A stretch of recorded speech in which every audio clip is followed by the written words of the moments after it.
మీ personal interviews మరియు వ్యాపార ప్రకటనల కొరకు ఈ నెంబర్ని సంప్రదించండి.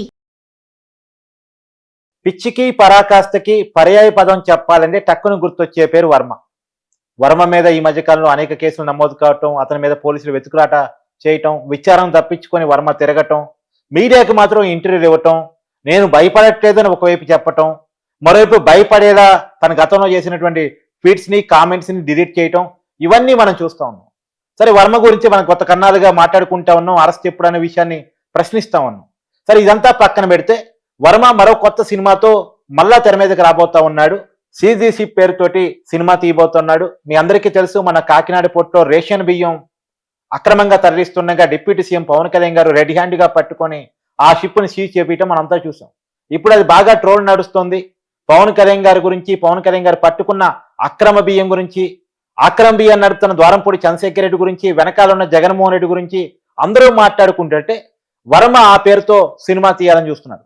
ఆ సినిమాలో నిజం చూపిస్తే పర్లే, లక్ష్మీస్ ఎన్టీఆర్ పేరుతో ఎన్టీఆర్ చరిత్రను వక్రీకరించి, రక్త చరిత్ర పేరుతోటి పరిటార్ రవి చరిత్రను వక్రీకరించి, ఇప్పుడు సీజర్షిప్ పేరుతోటి అసలు విషయాన్ని వక్రీకరించి సినిమాలు తీసి అబద్ధాలను సమాజానికి ప్రచారం చేయాలని చూస్తే మాత్రం సమాజం ఊరుకోదు. సమాజంతో నాకు పని లేదు, నా ఇష్టం అని చెప్పుకునే వర్మ ఇప్పుడు మరోసారి పొలిటికల్ కాంట్రవర్సీకి తెరలేపబోతున్నారా? దీని మీద మనం మాట్లాడుకునే ప్రయత్నం చేద్దాం. మనతో ఉన్నారు ప్రముఖ సామాజిక కార్యకర్త, యాక్టివిస్ట్ కృష్ణకుమారి గారు. నమస్కారం మేడం. నమస్తే మేడం. పిచ్చికి పరాకాష్ఠకి మరో పేరు చెప్పాలంటే వర్మ అని గుర్తొస్తారు. దాంట్లో మీకేమైనా భిన్నాభిప్రాయం ఉందా? కానీ నాకైతే లేదు. ఇప్పుడు ఆ వర్మ మరోసారి సినిమా తీయబోతున్నాడు, అది కూడా పొలిటికల్ కాంట్రవర్సీ తోటి, సిజిసి పేరుతోటి. ఎలా చూడాలి? ఇంకా రామ్ గోపాల్ వర్మ గురించి మాట్లాడి అతనికి ఒక ప్లేస్ని ఇద్దామంటారా సోషల్ మీడియాలో? ఏమో, నాకైతే అసలు అతను ప్రపంచాన్ని, ప్రపంచం అతన్ని ఎంత త్వరగా మర్చిపోతే అంత మంచిదని నేను నా వ్యక్తిగత అభిప్రాయం. అయితే అతను ఎప్పుడు కూడా వివాదాలకి ముందుంటాడు. ఎందుకంటే పాపులారిటీ కోసం, అంతకంటే ఏమీ లేదు. ఇప్పుడు నేను వివాదాల్లోనే ఉంటాను అని అనడం వెనకమాల ఒక మనస్తత్వం ఉంటుంది. మనం ఏదో చాలా సింపుల్గా రామ్ గోపాల్ వర్మ తరహా అని అంతలే ఏదో మాట్లాడేస్తాడులే అని మాట్లాడుకోవటం చాలా తప్పు. అతనికి ఒక స్ట్రాటజీ ఉంటుంది, అతనికి ఒక రకమైన తనదంటూ అనుకుని తను నమ్మినా నమ్మకపోయినా పాపులారిటీ కోసం తన ద్వారా ప్రపంచంలోకి వదిలే ఒక భావాల జల్లులు అనండి, లేకపోతే ఇంకొకటి అనండి, తుంపర్లు అనండి, లేదనుకుంటే ప్యాడ్నీళ్ళు అనండి, పన్నీటి జల్లులు అనండి, ఏదో ఒకటి ఆయన ఎప్పుడు వెదజల్లుతూనే ఉంటాడు సమాజం మీదకి.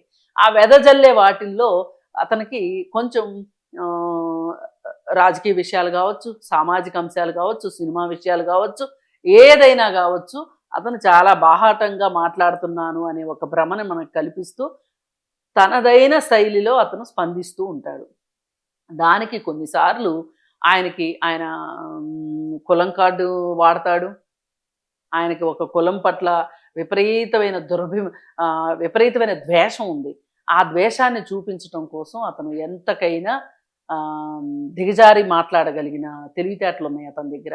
ఇప్పుడు అతనికి చిరంజీవి ఫ్యామిలీ అంటే పడదు, ఇది నిర్వివాద ఫ్యామిలీ అంటే పడదు, ఒక కులం అంటే పడదు, ఒక నాయకుడు అంటే పడదు, సమాజం అంటేనే పడదు. ఇవన్నీ ఉన్నాయి కదా. చిరంజీవి అంటే ఎందుకు పడదు అంటే, చిరంజీవి ఒక సినిమా మొదలెట్టి ఆపేశాడంట ఈయన డైరెక్టర్గా, అందుకని చిరంజీవి మీద కోపం. నాగార్జున అంటే చాలా ఇష్టం. ఎందుకు అంటే నాగార్జున తన్నబెట్టి సినిమా తీశాడు కాబట్టి నాగార్జున అంటే ఇష్టం. ఇప్పుడు ఆయన కాలేజీ రోజుల్లో ఆయన ఎవరో చితకబాదారు ఒక సామాజిక వర్గం వాళ్ళు. అందుకని చెప్పి ఆ సామాజిక వర్గం మీద కోపం కోపం కోపం అది ఒట్టుడింతయి ఇంతింతయి ఒట్టుడింతయి అన్నట్లు అది పెరిగి పెరిగి పెరిగి పెరిగి పెద్ద మహావృక్షం అయిపోయి ఇప్పుడు ఆ కులం తాలూకు వాళ్ళు సీఎంగా అవుతున్నారు అంటే ఆయన ఒప్పుకోలేనంత దాకా వెళ్ళింది. అంటే అతను పైగా అతన్ని నాకు చాలా బ్రాడ్ మైండ్ అని చెప్తాడు, కానీ చాలా సంకుచితమైన మనిషి రామ్ గోపాల్ వర్మ. సరే, ఆయన సంకుచితానికి పరాకాష్ఠ చాలా విషయాల్లో చూపించుకున్నాడు, అది వేరే విషయం. ఇప్పుడు ప్రస్తుతం 2 విషయాల్లో అతను బాగా ట్రోల్ అవుతున్నాడు. ఆ 2 విషయాలు ఏంటి అంటే, ఆంధ్రప్రదేశ్ ప్రభుత్వం పట్ల అతను చూపిస్తున్న వైఖరి, గత నాయకుడి పట్ల అతను చూపిస్తున్న ఇష్టము, ప్రేమ, అభిమానము, దయ, జాలి అన్ని అటువైపు ఉన్నాయి. ఇటువైపు ఏమో పూర్తి ఆపోజిట్ లో కోపము, ద్వేషము అవన్నీ ఇటువైపు ఉన్నాయి. ఈ దీంట్లో ఏం చేశాడు, పోయిన టర్మ్ అంతా 5 సంవత్సరాల పాటు ఇష్టారీతిన చంద్రబాబు నాయుడు ఏంటి, పవన్ కళ్యాణ్ ఏంటి, లోకేష్ ఏంటి, ఆఖరికి బ్రహ్మణితో సహా అతను ఇష్టారీతిన అతనే చేశాడా, లేకపోతే కక్కుర్తిపడి తన ట్విట్టర్ హ్యాండిల్ని వేరే వాళ్ళకి అప్పగించాడా? ఇప్పుడు ఇతనన్నా చేసి ఉండాలి, వేరే వాళ్ళన్నా చేసి ఉండాలి. కానీ పేరు ఏది వచ్చింది? రామ్ గోపాల్ వర్మ ట్విట్టర్ హ్యాండిల్ నుంచే మొత్తం వచ్చినాయి. వాటిలో మచ్చుకు ఒకటి మాట్లాడుకుంటే వీళ్ళందరికీ జంతువుల తలలు పెట్టి అపహాస్యం చేయటం ఒకటి. అలాగే దత్తపుత్రుడు అని జగన్మోహన్ రెడ్డి అన్నదానికి ఇప్పుడు వీళ్ళందరూ కలిసి ఈ పవన్ కళ్యాణ్కి పాల్పడుతున్నట్లుగా బ్రహ్మణితో సహా, లోకేష్తో సహా, చంద్రబాబు నాయుడుతో సహా పాల్పడుతున్నట్లుగా చేయటం ఒకటి. ఈ రెండు కూడా చాలా దారుణమైన విషయాలు. అలాగే మహిళల పట్ల అతను వైసీపీ ప్రభుత్వంలో కొంతమంది ఆ పార్టీ శ్రేయోభిలాషులు కావచ్చు, పార్టీ కార్యకర్తలు కావచ్చు, సోషల్ మీడియాలో భయంకరమైన పోస్టులు పెట్టారు. ఎందుకు మేడం మహిళలు అంటే ఇష్టం ఉండదా, కోపమా, ద్వేషమా, ఏంటి అసలు? అతను గతంలో మహిళా సంఘాలతో అతను ప్రవర్తించిన తీరు కూడా మీకు తెలుసు కాబట్టి. చాలా తెలుసు. ఒక రోజైతే నేనున్నాను ప్రత్యక్షంగా, ఇష్టానికి మాట్లాడాడు. అది తర్వాత మాట్లాడదాం. ముందు ఇక్కడ ఒక 3 అమ్మాయిలు మమ్మల్ని చాలా న్యూడ్గా డిఫేమ్ చేసి, మార్ఫింగ్ చేసి మా ఫోటోల్ని ఇష్టారీతిని వాడుతున్నారు అని చెప్పి డీజీపీ దగ్గరికి కంప్లైంట్ ఇవ్వడానికి వెళ్ళారు. వెళ్తే డీజీపీ వాళ్ళ మనిషే కాబట్టి వాళ్ళకి ఇమ్మీడియట్గా పలానా వాళ్ళు మా దగ్గర అపాయింట్మెంట్ తీసుకున్నారు, వాళ్ళు రాబోతున్నారు అని చెప్తే కరెక్ట్గా వాళ్ళ వినతి పత్రాన్ని లోపల ఇచ్చి బయటకు వచ్చేలోపు సోషల్ మీడియాలో ఒక పోస్టు. అదేంటి అంటే వీళ్ళు వెళ్ళి అక్కడ కంప్లైంట్ ఇచ్చిన దాన్ని కూడా అపహాస్యం చేస్తూ ఇచ్చాడు. ఇంత ఫాస్ట్గా రామ్ గోపాల్ వర్మకి ఈ వార్త ఎలా చేరింది? లేదు అనుకుంటే వైసీపీ వాళ్ళకి ఈయన ట్విట్టర్ హ్యాండిల్ని అంటే పాస్వర్డ్ ఇచ్చేసేసాడా? కావచ్చు. వర రవీంద్రుడు చెప్తున్నాడు మా పాస్వర్డ్ అన్ని కూడా సజ్జల భార్గవ దగ్గర ఉంటాయని. అయితే మరి ఇలా చేసినప్పుడు వీటన్నిటి గురించి అవాకులు చవాకులు పేలినందుకు గాను ఇప్పుడు అతని మీద కేసు అయింది. ఈ కేసు అయితే ఈ కేసు నుంచి తప్పించుకోవటానికి ఇన్ని కుప్పిగంతులు వేయడం వెనకమాల రామ్ గోపాల్ వర్మ పిరిగితనం మీకు కనిపించట్లేదా? వీరుణ్ణి సూర్యుడిని నేను అసలు ఆ సినిమాలు తీశాను, ఈ సినిమాలు తీశాను, ఎవరెవరి మాఫియా సినిమాలు తీశాను, దావూద్ ఇబ్రహీం దగ్గర నుంచి బాల్దాకర్ దగ్గర నుంచి అందరినీ అసలు అబ్బో అన్నాడు. అబ్బో అని ఇప్పుడు కనీసం పోలీసు విచారణకి ఈ రోజుల్లోనండి 3rd డిగ్రీ కానీ లేకపోతే ఇంకోటి కానీ లాకప్ డెత్తులు కానీ ఇంత స్థాయి మనిషి మీద జరిగే అవకాశం లేదు.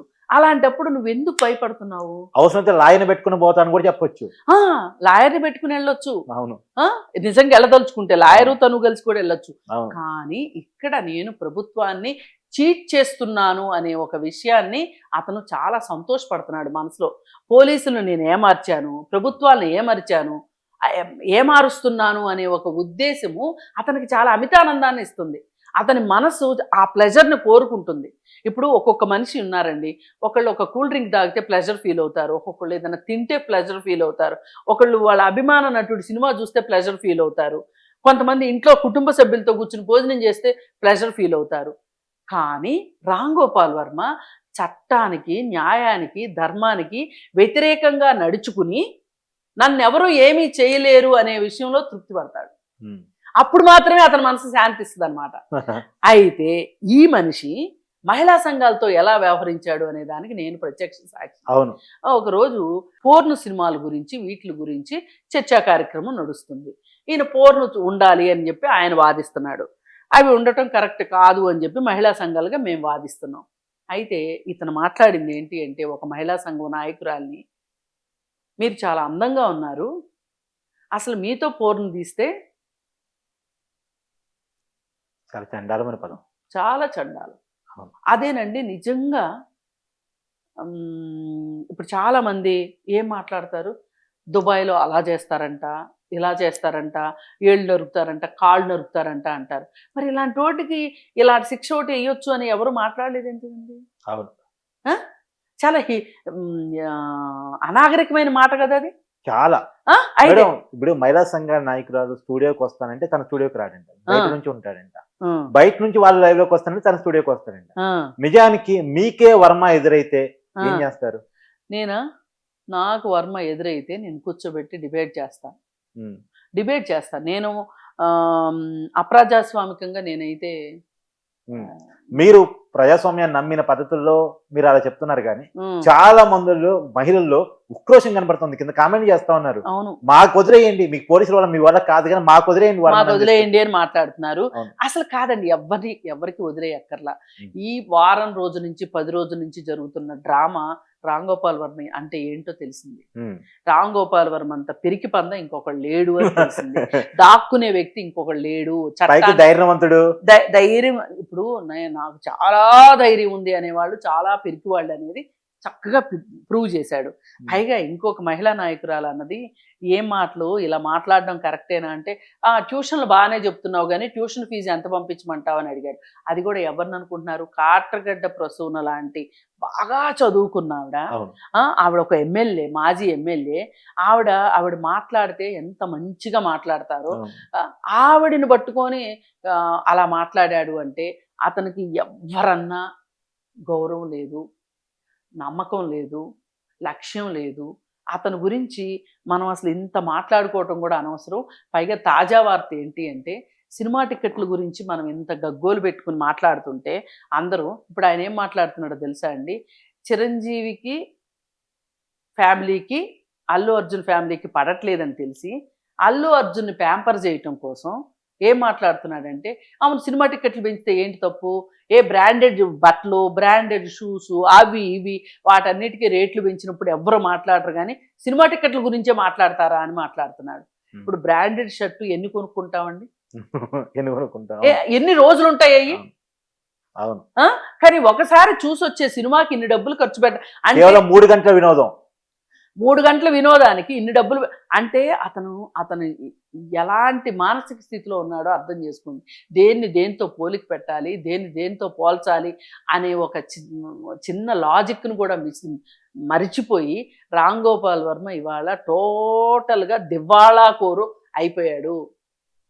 ఇంత దివాళాకోరు అయిపోయిన తర్వాత అతను మళ్ళీ మామూలు అయ్యి నేను ఆ సినిమా తీస్తా, ఈ సినిమా తీస్తా, ఇప్పుడు సీజ్ ద షిప్ అని చెప్పి అనే దాని మీద అంటే అతని సటైరు ఈ రోజుకి ఆగలేదు. గుర్తుపెట్టుకోండి, ఆగలేదు. నిజంగా సినిమా గనక తీస్తే సీజ్ ద షిప్ అనే కన్నా కూడా అసలు బ్యాంది వర్మ అనే స్లోగన్ వస్తుందేమో. నేను అనేది ఏంటంటే, అతను గనక తీయదలుచుకుంటే గత ప్రభుత్వంలో లిక్కరు ఏ విధంగా డిజిటల్ మనీ లేకోకుండా క్యాష్ తోటి ఎలా తీశారు, ఆ డబ్బులు ఎవరెవరి జేబుల్లోకి వెళ్ళినాయి, కొత్త బ్రాండ్లు ఎందుకు పుట్టించారు, ఆ కొత్త బ్రాండ్లతోటి ఎంతమంది చచ్చిపోయారు, సమాజానికి ఎంత నష్టం వచ్చింది తీయాలి ఒకటి. ఇప్పుడు ఈ బియ్యం గురించి గనక తీస్తే గనక ద్వారంపూడి చంద్రశేఖర్ రెడ్డిని హీరోగా పెట్టి తీస్తాడా, విలన్ గా పెట్టి తీస్తాడా? ముందే చెప్పాలి. ఆటోమేటిక్ హీరో పెట్టి తీస్తాడు మేడం, దాంట్లో ఏమనుమానం ఉంది? వర్మ కదా, అది వర్మ కదా. అయితే అసలు రేషన్ బియ్యం ఎట్లా తప్పుదారి పడుతుంది? కిలోకి ఇవ్వాల్సిన రేషన్ బియ్యము 72 రూపాయలకి ఫారిన్కి పంపిస్తున్న మాఫియా నడుస్తున్న సందర్భంలో ఈయన ఎవరి వైపు ఉంటాడు? రామ్ గోపాల్ వర్మ ప్రజల వైపు ఉంటాడా, దొంగల వైపు ఉంటాడా? తీయమనండి, సినిమా తీయమనండి, ఎవ్వరు వద్దనట్లా. సీజ్ ద షిప్ తీస్తాడా, లేకపోతే అదేదో ఒక సినిమా వచ్చింది కదా అప్పట్లో, షిప్ మునిగిపోయింది, టైటానిక్, అది తీస్తాడా? మనకు అనవసరం. మనకు కావాల్సిన సబ్జెక్టు ఈ రూపాయి రేషన్ బియ్యాన్ని ఎవరెవరు ఎంత మార్జిన్లు కొట్టేస్తున్నారు. ఇప్పుడు రూపాయి నుంచి 72 రూపాయలండి సింపుల్ గా. ఈ 71 రూపాయి ఎవరెవరి జేబుల్లోకి వెళ్తుంది అనేది కావాలి మాకు. ఇంకా కావాలంటే అదాని 1750 కోట్లు జగన్మోహన్ రెడ్డికి ఇచ్చిన లంచం మీద కూడా సినిమా తీయొచ్చు. అవును, అది అసలు నిజంగా బ్రహ్మాండమైన సబ్జెక్టు, ఇంటర్నేషనల్ సబ్జెక్ట్, అది ఇంటర్నేషనల్ సబ్జెక్టు. అందుకని కానీ మనం అనుకునేలాగా చెయ్యడు రామ్ గోపాల్ వర్మ. ఆయనకి ఒక ఏజెండా ఉంటుంది. ఎజెండా ప్రకారమే వెళ్తాడు. ఉమ్. అందుకని చెప్పి ఆ ఎజెండా పూర్తిగా స్వార్థపూరితంగానే ఉంటుంది. పైగా నేను స్వార్థపరుణ్ణి అని కూడా అతను చెప్పుకుంటాడు. నేను సేవ వైపు కానీ సమాజ శ్రేయస్సు ఆ రెండు నాకు అసలు పడేవేవా, నా ఒంటికి పడవు, నా ఇంటికి పడవు అని చెప్తాడు. కాబట్టి ఏంటంటే రామ్ గోపాల్ వర్మ ప్రస్తుతానికైతే అతను ఒక వెలిసిపోయిన గుడ్డ. Okay, thank you madam. Thank you.